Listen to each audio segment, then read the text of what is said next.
Hello, my name is Sven-Philipp.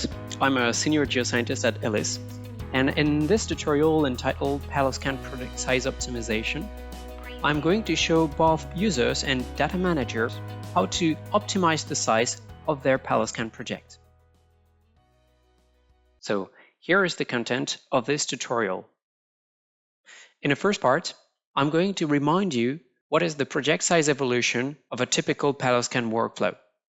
This part is addressed to both users and data managers so that they can expect what would typically happen in a PaleoScan workflow. In the second part, I will show a bunch of good practices that the user should apply during his PaleoScan workflow. This part is specifically dedicated to the user as it is the responsibility of the user to manage the data inside his project while processing the data. In a third part, I will show you how to optimize a project at the end of the workflow.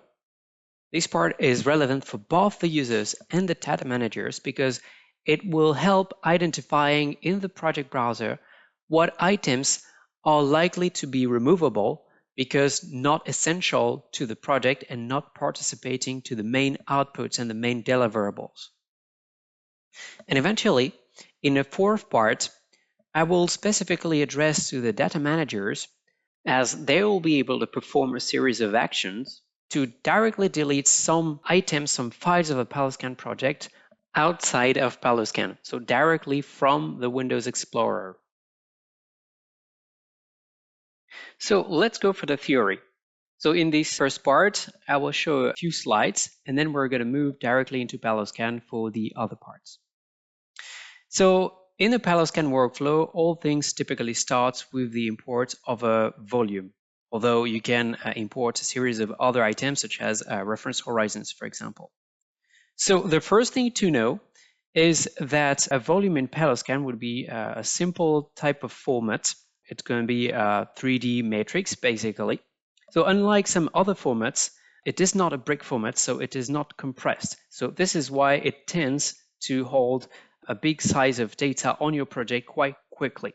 So it is an inconvenience for this, but it is also an advantage for the quickness of display in the 3D environments and in the 3D windows as PaleoScans. So here you've got a vertical axis with some values, and deliberately I didn't put any unit to this. It can be gigs, for example, but it could be other values. It's just to give you an idea of the proportions of the size of the project that a PaleoScan can hold during the PaleoScan workflow. So here, for example, you can imagine that this initial seismic is about 10 to 15 gigs, for example.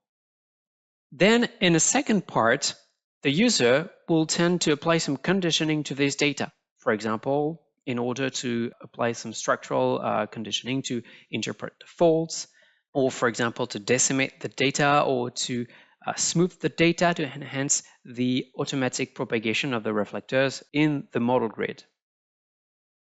In a third step, the user would create what we call a model grid. So this is the framework for the seismic interpretation in PaleoScan. There can be several grids and several interpretations per grid. And then eventually, at the end of the interpretation, the user would create a geomodel. So this is this colored layer model that you see here in the image. And it can create several versions of these model with different type of interpretations and different type of geometries, more or less achieved, more or less accurate. And then in the next step, the user would create from this geomodel a series of outputs. So for example, the horizon stacks, some volumetric attributes or geobodies, etc. So this adds up a significant amount of data on the project. And eventually, you have the opportunity at the end of the workflow, so whenever you've produced all the main deliverables, all the main results, to optimize the size of the project. So there is a series of action that we can do for this, and then we're going to come to this in a minute.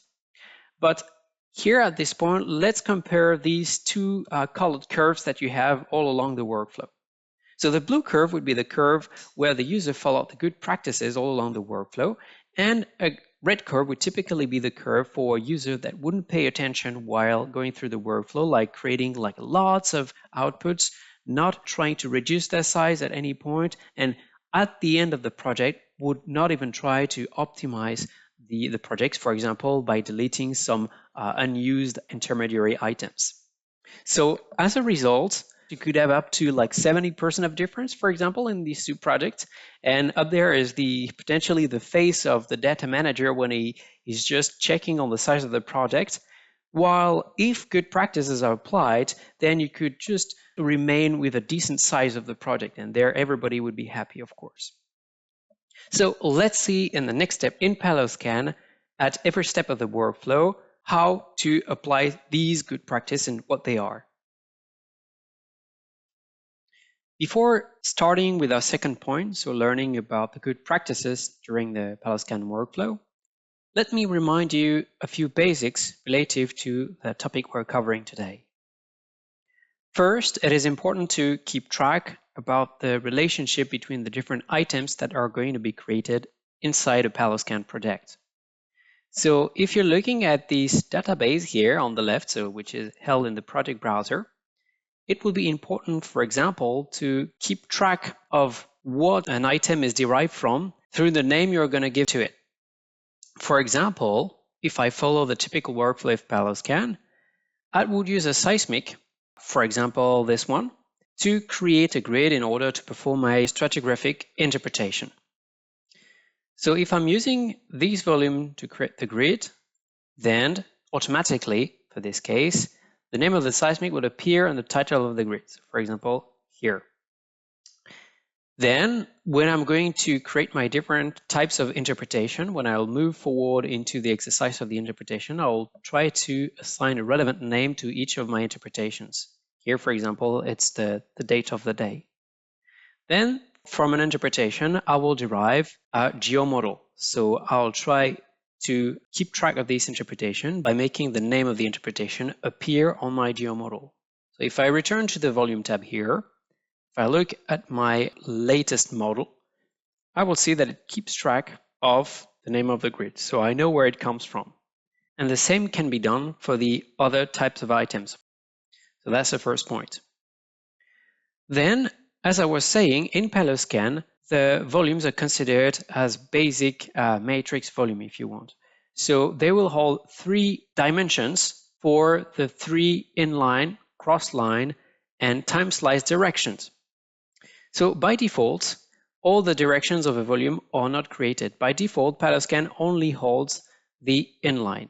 And you can see this if you're going from the main toolbar and looking at the data management tool here. So if I click on this, I will have listed on this table here all the biggest item types of a PaleoScan project, so which are the volumes and the horizon stacks. And you see for the volumes that necessarily there is an inline column with a specific value that is associated to this. Then optionally, if at some point creating the dimension and the X-line or time slice direction was needed, then these extra dimension could have been created. So this is what these green and red cells means. So if this is green, it means that the dimension has been created at some point. And if it's red, it means that it doesn't exist. It can still be created or it can be deleted. So we're going to come back on this table later on. So now, how does a user create an extra dimension if needed? Let me take the example of this volume here. So if I want to visualize it in a 2D window, for example, I double click on it, and by default, the inline is being open here, right? So I can cross navigate through it. But if at some point, if I want to observe the cross-line direction, then I will go, and the user would go as well in the volume manager up there to the right, and there is a pull-down menu here. And you see that the X-line and time slice directions are currently represented with these red dots. It means that they do not exist. So at this point, the user can create it upon need. So for example, if I want now to create the X-line, I'm going to press on X-line here.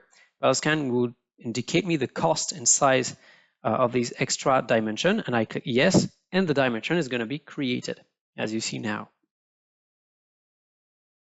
And therefore, now I can see the X-line dimension, the X-line direction of this volume. And the same would apply if I wanted to see the time slice, for example. Okay, let's go to the second part of this tutorial, So we're going to see what good practice we can apply at every step of the PaleoScan workflow. I'm going to use this project, which is already completed, to show the steps and the good practice at each step. The first step consists of the import of the seismic data. So whether you're importing your seismic manually from a Segway or via a data connector, for example, you may want to crop your data for whatever stratigraphic or vertical interval you're not interested in. So I don't have any concrete example in this project, but let me just mention, for example, the case where you would have a water column of 200 milliseconds or 200 meters above the seabed everywhere on your survey. Then this vertical part of the data where you have nothing deserves to be cropped or clipped in PaleoScan. The same applies if you have some very low amplitude data that are getting very chaotic, you know you will not use in the deepest part of your section. You could afford to just clip and get rid of the deepest part of the section. In this case, you may end up saving about like 20% of the data, but it is not to be disregarded because as you will multiply the volumes when you're going to go through the conditioning or when you will go through the generation of outputs, then these extra saving will not be negligible. So if you want to crop a data upon import, for example, you could do it from the import menu. So let me pretend that I'm importing a Segway now. So I'll go through this interface. Let me enlarge it. Here I could pick up a volume, so this volume here. And if I wanted to crop or clip my data in Z, for example, to get rid of a water column or the deepest part of the section, once I've looked for the bite ID detection, when I've selected the proper unit, etc., I could go to this tab here, see, and fix some Z limit. So for example, if I know that the first part of my data is not before 200 milliseconds, then I can enter 200 milliseconds. And here, if I know that I've got a basement at only 2000 milliseconds over my whole survey, then I can enter 2000 here so that I'm sure to clip my seismic volume here and optimize the size of my project from this point. If you don't want to clip your data from this menu, or if you're transferring a data directly via a connector, you can later crop your data as well. This is quite simple. You go into the volume toolbar here, then on this volume extraction tool, where you've got the option to first create an extraction area, but that's not mandatory. You can directly go to extraction. You would select the data you want to extract, for example, this one. Okay, click next. And here you could apply the values, top, bottom Z, for your clip. Now, there is a second tip that I want to give you while we're in the first step of the workflow. So before starting the conditioning and all. If you imported a seismic volume, seismic data that is very highly resoluted, for example, 12.5 by 12.5 meters laterally and 3 meters or 3 milliseconds vertically, then at some point, you'd probably like to visualize your data in 3D. So you will start right-clicking on your data, say open in 3D, right? Because you want to see if your data is properly positioned relative to a cutter, for example. You start navigating through it. And just to be aware of the whole extent of your data, you probably want to create the X-line in time slice dimensions. But if your data is highly resoluted, this is maybe not a good idea.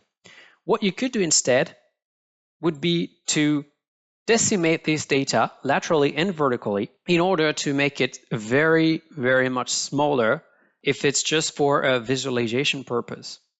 So if you want to decimate your data so that you can create the inline, crossline, and time slice dimensions and directions at a very lower cost compared to your full resolution data, then you can use the decimation tool. The decimation tool will be available from the volume toolbar. You have to click on volume attributes in here. Then you go to the right-hand side of this toolbar. Click on undersampling. you've got this menu here, and here you could drag and drop your full resolution volume and apply a serious decimation. So in this case, because I'm only having a 25 by 25 resolution, for example, I suppose decimating it like to 50 by 50, for example, laterally, and 8 milliseconds vertically would be sufficient.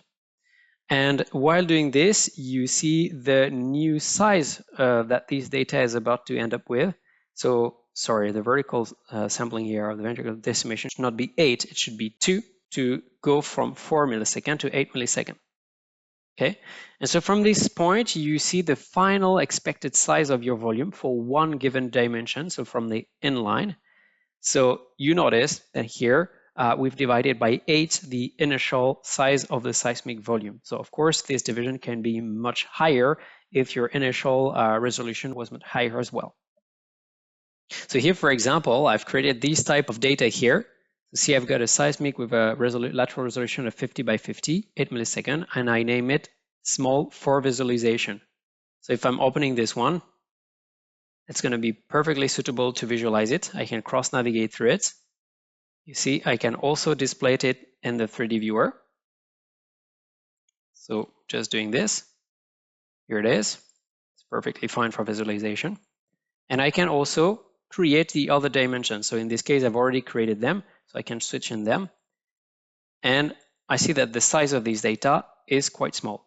By the way, if you want to check out the size of the data, whether you're selecting it from the project browser or you're selecting it, you see it's framed in red like this, from a viewer, then the relative size of the selected data would appear in the properties panel here to the right. And you see you've got the volume size, which is now like 368 megabytes instead of, if I'm clicking on the original data, instead of like almost 3 gigs at the beginning here. There is no specific advice to optimize the size of your project on the second step of the workflow, which is the conditioning. For example, to go through the structural interpretation by creating some structural attributes, or to smooth your data, for example, to enhance the automatic connection of the reflectors if you're about to perform the model grid. Because in this case, you may need to create some extra volumes, which is normal. You may also want to observe them in the inline, cross-line, and potentially the time slice creation. For example, if you're looking to interpret the faults, that can be useful to interpret on a time slice. But there would be a way at the end of the workflow to optimize the size of your project by removing some of these conditioning volume if they are intermediary conditioning data. Now, as for the first step of the workflow, which is the creation of the grid and later on the creation of the geomodel, we're going to start by the following. So generally, what a main user would do to create the grid, it would go into the model grid toolbar and click on new to generate a grid. So new 3D model grid. And at this point, the user should indicate an initial seismic data he wants to use to create the grid. And by default, among the many parameters, there is this one here, which is the smooth level, which has a default value of 7. It's actually a Gaussian smoothing, and it's here to try to enhance the propagation of the reflectors. Okay, it makes the data smoother, so PaleoScan would more easily automatically connect the reflectors of the whole seismic cube. But it may happen that you already have created a model grid before, and you want to create a new one. For example, you want to change the geometry of the grid, so the patch size of the peaks and the troughs, because you think a different series of these parameters would be more suitable for the seismic you are dealing with. Or you're getting aware that you did not interpret enough faults to properly constrain the interpretation in the grid, so you want to rebuild the grid, adding up here, down there, a new and more comprehensive fault set. So if you're doing this, if you're creating the grid a second time, you may think, oh, I've already created this smooth version of the grid, because the first time the smoothing parameter was on, it has a value different from 1. So you'd say like, oh, I will start from this point because I will save time. The issue here, and pay attention because this is frequently happening with our users, is that you will not think to readjust this default value of 7, and as a consequence, you will further smooth a data that is already smoothed. okay, you're going to pick up your smooth volume and smooth it again with another Gaussian smoothing. And this way you will end up with a series of volumes in your project browser that are going to be named like seismic name, smooth copy, or smooth copy copy, smooth copy copy copy, etc., etc. So it'll take a lot of space for nothing in your database. So to avoid this, if you want to recycle pre-smooth volume, if you were happy with the parameters that you used, think of adjusting these value to 1 so that no further Gaussian smoothing is applied and no extra volume is automatically recreated. The same applies, for example, if prior to create your grid, if this is your first grid, you've decided that you are not super satisfied about the Gaussian smoothing, you prefer using, for example, a structure-oriented smooth. This is what my SOS means here. Then at this point, I would pick up my structure-oriented smooth volume, right? And because these data is already conditioned for the grid, then I will also think to put this value here to 1 so that I'm not reapplying a Gaussian smoothing on top of something which is already smoothed. So this is the essential good practice point as far as this third step of the workflow is concerned. I mean, the rest will be seen when we're going to try to optimize the project at the end of the workflow. Now, let me give you a tip of project optimization good practice as far as the output, and in particular the horizon stack and the mapping on the horizon stack is concerned. At this point of the workflow, you certainly have a geomodel that is being created, you're satisfied about it, and you want to generate a horizon stack with some mapping of attributes on it just to scan through the seismic data. For example, let's say you want to map the RMS amplitude on a future horizon stack. In this case, you may think, oh, I may have to use this full resolution seismic volume that I had initially and create a RMS amplitude volume in order to map it on a horizon stack. In which case, you would go certainly in the volume toolbar, and then in the attribute list, you'd find the RMS amplitude in the list here, and you would create and you would create a volume from the initial seismic volume that is here. Okay, so when you create an attribute like this in order to map it on a horizon stack, pay attention to the type of attribute you're considering, because there are two types of attribute volumes that you can create. There are the volumetric attributes. For example, the structural attributes would be volumetric attributes. For example, the variance of the chaos, they have to be computed physically. You don't have choice so that they can be visualized. However, there is a second type of attributes that can be created in PaleoScan that we name trace attributes. These are the attributes that only need the trace information, trace by trace, to be computed. And the RMS amplitude is one of them. This is why, if you're looking at the bottom left of this attribute creation interface, you have the choice of creating the volume physically or leaving it as a real-time volume if you're not ticking the box. In 90% of the cases, you don't need to create a physical volume for the trace attributes because you don't need to visualize the time slice of this volume. And this is maybe one of the only reasons why you would like to create the physical volume out of your seismic. So the tip here is, if you intend to create an attribute to map it on a horizon stack, but you don't want to see the time slice, you only want to visualize the vertical slices, then leave this box empty here and create it directly from here. As a result, the computation will be immediate, and the derived attributes will be stored underneath the physical volume of input, so the seismic. And you see here, for example, I've created RMS amplitude volume directly from here. So if I'm scrolling through, this attribute is perfectly visible and properly computed. And I can use this volume to map the RMS amplitude on a horizon stack just after. So the next step when you're going to create or duplicate your horizon stack, let's say in my case, I'm duplicating an existing horizon stack, it works the same like this. So if I duplicate, I need to take a horizon stack of reference. So I've got a series of horizon stacks that exist here. So for example, if I want the geometry of this horizon stack to be duplicated, I drag and drop it.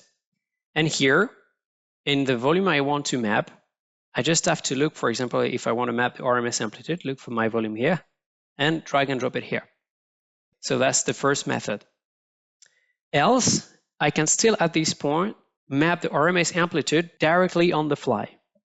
If, as an input, I use the physical seismic volume that is here, okay, and if I use the pull-down menu of the filters, again, to find the attribute, the trace attributes I want to map, and I can readjust the parameters. And eventually here, I would have to find a relevant name for my horizon stack, but this way you understand that I do not need to create an intermediary physical volume for each attribute I want to create. Now let's assume we are at the end of the PaleoScan workflow, the typical workflow. So we have created all our volumes for the conditioning, for example. We have created a model grid or several model grids with several interpretations, like you see here. Then we generated several geomodels, as you see in here. And from these models, we've derived series of horizon stacks, as you see here, with various mappings on them. Potentially, we could have also some other outputs like regular horizons, geobodies, polylines, etc. First, let's see at the total size of this project, the whole size that we can see from the Windows Explorer, for example. So at this point, my project is named F03, and you see I can directly see the size of it, right, by going to the properties, for example, and let's say no, my project is about like 93 gigs in size. So let's try to optimize the size of the project to make it smaller. So to optimize the size of the project, the first thing I can do is to delete all the intermediary volumes or items that I've created that are no longer up to date. I don't need them anymore. It's not part of either the key workflow I followed. It's not part of the main deliverables I need. So for instance here, let's have a look at the series of volume. So F03GR, it's a gamma ray that I've been creating by auto-propagating some log data. I want it. The F03 seismic 25 at 25 4-millisecond reference. This is my full resolution seismic. I wanted to keep it for reference just in case later on I want to duplicate a horizon stack and be able to map an attribute with the vertical full resolution. So I will keep this one. These Seismic Smooth was an initial version of the conditioning that I've been applying for my grid, but eventually I did not use it because I preferred using a structure-oriented smooth. So this volume here, I can delete it. So I can right-click and press delete, or just from my keyboard, press delete, same thing. All right. These undersampled volume, this is not the small volume that I've created for visualization. This is a volume that I've been using to later on create a structural attribute. This is these are attributes then that I've created to perform the automatic fault extraction workflow. So if I need to get it, I can still recreate it later on, but for now I'm not going to use it anymore. So I can delete it as well. Okay. And you see, I will preserve the final product that I've been creating for the automatic fault extraction, and in particular, the fault plan, that is the volume that is currently selected, because this is the one volume that took the longest time to be created. So this one, I don't want to have to recreate it in case I want to re-extract some faults automatically. So I will preserve this one. But you see that in the root name of this volume, I keep track of the attributes that I've been using to create it. So I know that this one has been derived from F03 seismic, blah, blah, blah, 8 millisecond. This other step of the automatic fault extraction is the fault thinning step. So this is the ultimate step that I've been using to create my faults. But because I have the faults being created and reporting the parameters that I've been using from these attributes to be derived, I can't afford to delete this volume. This volume is very quickly created, so I can afford to delete it. I will delete it. I'm just going to show you the faults that were derived from it. Here are the faults, and you see that in the name of the fault set, this is actually a fault set containing all the faults, I kept track of all the steps of the workflow and the volumes that I've been creating in here. So I can regenerate these volumes, these steps, in case I want to reproduce these results. Okay, let's go back to the volumes. So I've got this, and then I've got my small volume for the visualization in all the directions if needed. The survey are empty boxes representing the extent of the volumes, so they are not heavy, they are not big on the product, that's fine. Same goes for the extraction areas. Now I've got the models, the geomodels that were created from the grids. So if I look carefully at this series of data, because I've indicated the date where I created it, I can see that this preliminary model is very old and potentially I've got something much more up to date and robust now. So this volume preliminary, I can delete it. I will delete it. Same for this one here. So it's lasting for quite a while now. And I see I have something more recent underneath. So I will delete this one. I don't need it anymore. Then these two extra volumes, they are different. So this one is the geo model here. That's the reference I would use, the most up-to-date reference I would use to create a horizon stack, for example. And this one, as the name suggests, is another type of model where I created the absolute edges. So there are two different things. I want to preserve them both. Now, skipping some of the items because I know I don't have many 2D lines, so this is fine in terms of size. False is okay as well. Oh, maybe fault, you see. I've got this emergency save time here, which has been created automatically by PaleoScan while I was picking the faults. So if by now I have all the faults I need in the other sets, it means that I can delete this emergency saving fault set. It's not very big in the project, but let's say I want to delete it. Now let's focus on the model grids. So here, what can we see? First, we have three different grids. So we have three different set of geometrical parameters for the grids. So the grids hold a certain size, a significant size on the project. So I want to remove the one I don't need. So for example, here I see one saying test. So this is a grid that I've been using just to parameterize my interpretation at the beginning, but you see it's old. I don't want to use it anymore, so I can delete it. Let's delete the grid and the whole content relative to it. Right. Now I've got two remaining grids, and if I look at the first one, I see that I've got plenty of versions of interpretation. Some of those are very old. So supposedly, as for the models, I want to keep only the most up-to-date versions of the grid, if not the only latest one. So in here, well, although one interpretation of the grid is not super big taken individually, like a series of interpretation can hold some space in your project. So all these older grids, I'm going to remove them only to keep the final one. Oh, let's say maybe the two final ones, just in case there is a drastic difference between these two grids and I want to keep a backup. So I press delete and get rid of my grid. This one is here for reference. It's an Ellis internal grid, so I want to preserve it as well. That's fine to keep several grids if you need it. Now I'll go to the horizons.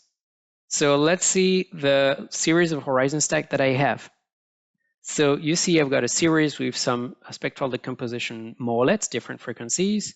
Then I also have the same thing for short-time Fourier transform, but I also see I've got some old horizon stacks. So they are potentially coming from an older version of the geomodel that is not up to date. And as a consequence, the geometry of these horizons may not be up to date either. So I will remove them. Okay, horizon stacks hold a lot of space on my project. So if the oldest are redundant, we can and we are invited to delete them. The same would go for the regular horizons, but I don't have many of them, so this is fine. And of course, I will check that I don't have any redundant data on the rest of my database. But that's it for the largest items in the project. Now, the last thing we can do, and we should do, to optimize the size of the project is to return on the data management tool from the main toolbar. I will enlarge the data manager again. And what I will do is the following.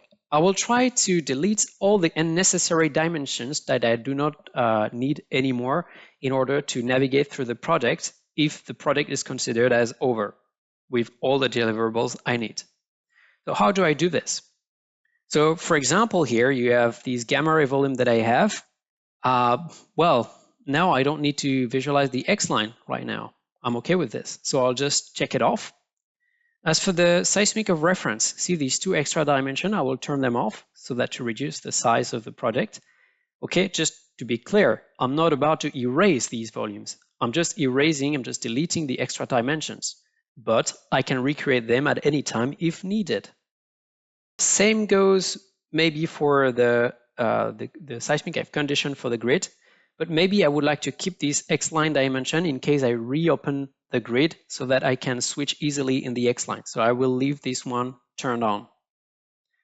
Then this is my fault plane volume. For now, I don't have any use of keeping this X-line dimension. And finally, I've got the small volume that I can use for visualization. So this one on purpose, I will leave all the dimensions turned on because they are small, because I've decimated this volume, so that at any point I can re-enter this project. And if I want to locate myself and refresh my mind, I can easily display this small volume in all directions just to locate my data and see how it looked like. Same goes for the models. So at this point, I may not need to visualize the models because the horizon stacks, which are the final product I was expecting, are created. They are mapped. So I delete the extra dimensions.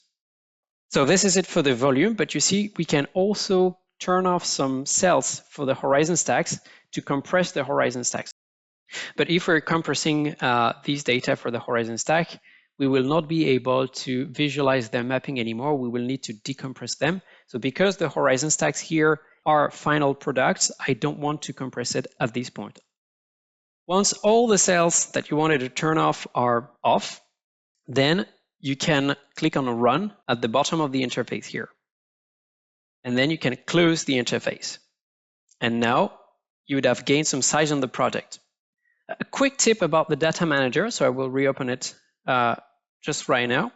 If you're looking carefully at the bottom of the data manager, you've got the total size of the items listed in these data manager. So this only includes the volumes and the horizon stack. It's not the total size of the project, it's just the total size of the biggest item types of your project. Again, if you now want to compare the final size of this project, know that it's optimized, you can go through your Windows Explorer, right-click on the folder name, go in Properties and see. Now I've turned on my data down to about like 56 gigs. Before getting to the last part of this tutorial, let's consider a different type of structuration of the project, where a user or several users would have to process different seismic blocks in the same area and gather all the finalized products of these blocks into a parent project, for example, or a backup project. So for example, here, I'm in the North Sea offshore the Netherlands, and let's say I finished processing the data of the F03 block and I want to start working locally on block L01 or M02. Then, to make some space on this local machine or on this location, and to allow another interpreter to analyze my results on a parent project or on a backup project somewhere else on the server, I could think of transferring the results, all the produced deliverables from the first block I've processed, onto the backup or the parent project. So in this case, I've created another PaleoScan project on the server. So this is this one here. It has the same CRS, for example. It has no architecture yet, but it's going to be built alongside. And this is towards this project that I'm going to transfer the data that is finalized that comes from the first block F03 that I'm done processing. So let's see how to do this. So this transfer can be done from the backup project, the parent project, or from the current project where I'm working on. So let's go back to the current project where I'm working on. So this project. So let's say now I'm going to focus on the other blocks, so L01 or M02, but I want to transfer the data of F03 that is over towards the parent project, toward the backup project. So to do this, I will go in the main toolbar and this time use the Project Data Exchange tool. So in this case, I'm going to have to look for the parent project or the backup project in my database. And if it's not listed in here yet, then I'll have to look for it. So I told you I put it on my server. There it is, backup project. So it's now being listed here. I'll click on it. And from this interface, you understand that there is nothing yet on this parent or this backup project here. So to start transferring the items, for example, the volumes of F03 that I'm done processing, I will need to select all the volumes I want to transfer and do something specific. Before completing this transfer, I will make sure for volumes in particular, and later on for horizon stacks, that this volume copy mode box down there is checked. So I'll check this, and then I'll trigger the transfer by clicking on this green arrow. So all these volumes are going to be transferred. Of course, the speed of the transfer may vary according to the quality of your network and the size of the total data to transfer. So when this is done, I can do the same for other items, such as the horizon stacks, for example. So if I want to transfer some horizon stacks, I'm going to go into the Horizon tab. I'll find in my working project the horizon stacks relative to F03. And as I've been doing previously for the volumes, I will pick up all the horizon stack I want to transfer. But again, I have to make sure if I want to physically copy these items across, I'll have to make sure that the volume copy mode is activated. Then I'll point to the arrow pointing to the reference project. Now the horizon stacks have been physically transferred across. So for the rest of the items, the transfer is a bit more simple. For example, if I'm going to transfer some faults, I need to go to the Fault tab. So for example, here I would focus on the fault sets relative to F03. I'll ignore the emergency save. And this time, because faults, as all the other items in the list, are considered as light items, then activating or not activating this volume copy mode would not change the fact that these items are about to be transferred physically across in any cases. So depending on the size of the items, the transfer can last a short time or long time. I could do the same for horizons, just simple horizons, or geobodies, for example. And again, no matter if I tick the volume copy mode or not, these items, because considered light enough, are going to be transferred and copied across physically anyway. So now if I want to make sure that the transfer has been done properly, I can still check at the backup project. So I need to go back on it. If this project has been opened in parallel to the other one, I may need to refresh the project. So File, Update, Refresh Project. And I will see my items being displayed in the project browser. So here are the volumes. Then I've got the faults, the horizon stacks, etc. Up to me if I want to reorganize these items into specific subfolders per region or per zones that I'm currently interpreting. I can do it later if I want. And I can perfectly visualize all the seismic volumes, for example. In the case of horizon stacks, the physical transfer across two projects is a bit specific. After the horizon stack have been transferred across, they need to be uncompressed so that they can be visualized. If they are not uncompressed, they can be uncompressed and visualized at any time later on this project. But as we will see in a minute, they will not be visible or visualizable in the working project if we're pointing to them remotely. Note that we've ensured that all the items we transferred have been properly transferred in this backup or parent project. We will then return on the working project to delete these items and create a remote link to these physical items in the parent project. This way, we would avoid duplicating the same data in two different projects.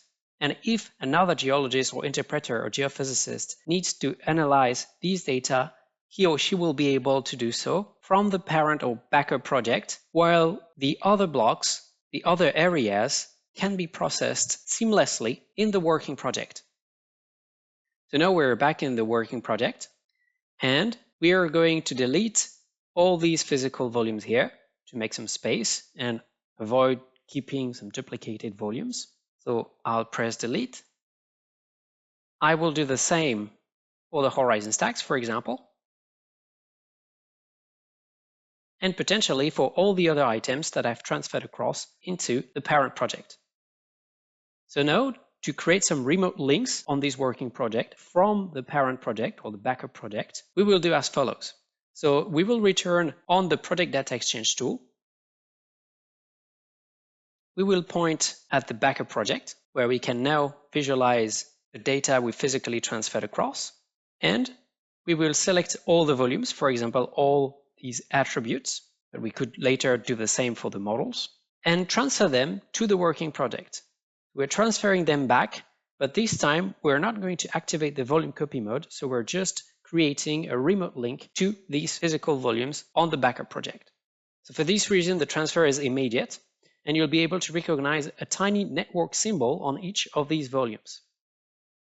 Let's say we want to do the same for the horizon stacks.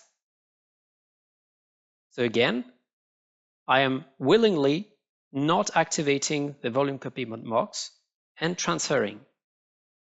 When I'm done with this, I'm just closing the project data exchange. Here, the transferred items are displayed automatically, and I can relocate them in the subfolder they should pertain to. And again, this tiny network symbol let me know that these items are not physically existing on this working project, but they are a remote link from another project.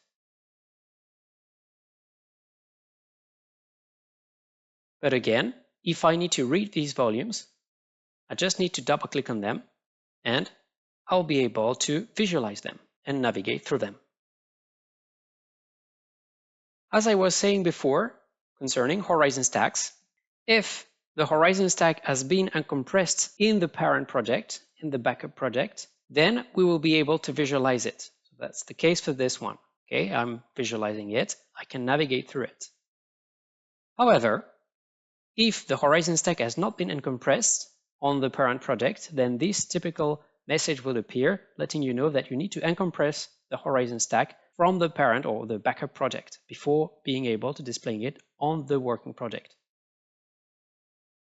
So this way, the size of this working project will be optimized, and this will be visible in particular from the data management tool, where we'll see that a series of volumes or horizon stack are now being read from a remote location and holding no space on this current project. To go further in the options of optimization of a PaleoScan project, please note that a VDS extension also exists and allows you to stream a volume remotely without loading any space on your project. So for example, in this project, if I'm going into the extra subfolder of the volumes, then you can see that I can read a VDS format volume through the FAST technology. Now here we are at the fourth part of this tutorial, so the one specifically dedicated to the data managers. Unlike other software project files, PaleoScan doesn't have any extension. If you're looking in the Windows Explorer, this is a PaleoScan project and there is no extension associated to this. So it can be complicated to go through a control of the size of the PaleoScan projects just through this and decide if some files should be deleted or not. So as a tip, you can look through the PaleoScan projects, in particular in the volume folders and all the subfolders associated to the volume folders, and look for these folders named left, right, and top, bottom. These folders, left, right, and top, bottom, relative to the volumes correspond to the extra directions or extra dimensions we are talking about. So the left, right would be the X-line dimension, and the top, bottom would be the time slice dimension. So because these are extra dimensions that can be recreated from the default inline at any point, then you can afford, if the project has not been used for a while, for example, to delete the content of these folders. So by the way, the X-line dimension of all the volumes are stored at the root of the folder. So for example, if I'm looking at these files, they are the inline dimensions of all these attributes, all these volumes. So do not delete these files, but you can afford deleting the content of the left-right folder, like this one, that can be recreated at any point from the inline dimension, and also from the top-bottom folder that can also be recreated. Same applies for 3D horizon stacks. So if I'm going to 3D horizon stacks, here at the root, I will find the geometry and the main mapping of the horizon stack, and the extra data would be stored in this top-bottom subfolder. So if you want, you can delete all the content of the top-bottom folder, and at any point, these data could be recreated from the file here at the root of the 3D horizon stack folder. This is the end of this tutorial. I hope you found it useful and that it will enhance your PaleoScan experience, whether you're a user or a data manager. Thank you for watching.